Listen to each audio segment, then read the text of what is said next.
I walked in carrying nothing but a slim leather briefcase and the faint memory of how the living room used to feel smaller every Christmas. The smell of cinnamon and roasted turkey had always been supposed to mean comfort, but for me it had long carried the weight of invisibility. My parents barely looked up as I greeted them.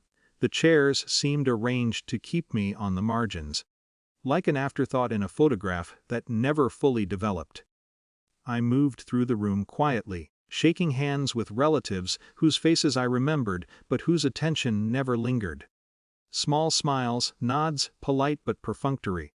The same jokes I'd heard 100 times about my little business were already waiting, floating in the air even before anyone spoke them. I swallowed the familiar ache, practiced in years of silent endurance. The conversation meandered through recipes, old stories, and the usual gentle barbs.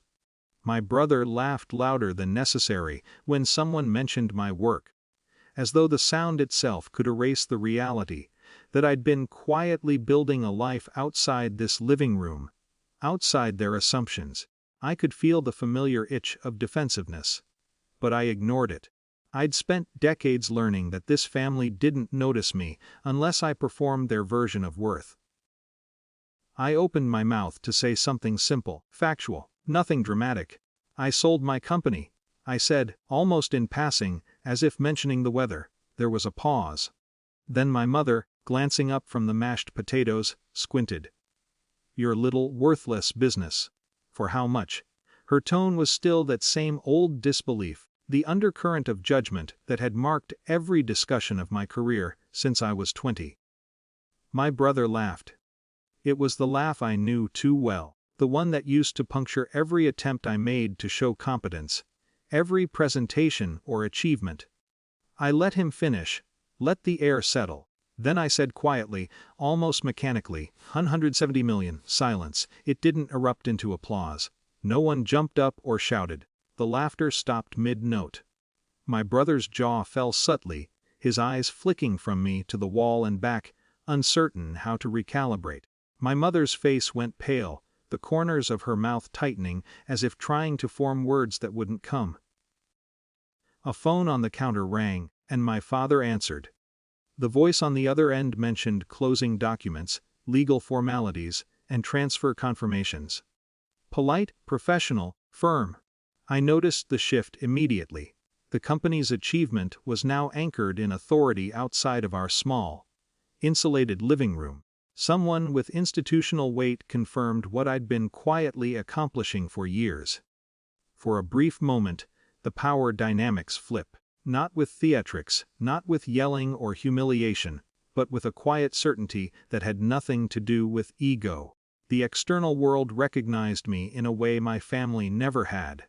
It was a strange kind of relief, the validation I'd never asked for directly, the kind that didn't require them to adjust their feelings, only to witness undeniable fact. Conversation resumed, carefully measured, each word calculated. My parents tried to catch the thread, to ask questions, to sound curious. My brother cleared his throat, his usual smirk gone, replaced by something tight and awkward.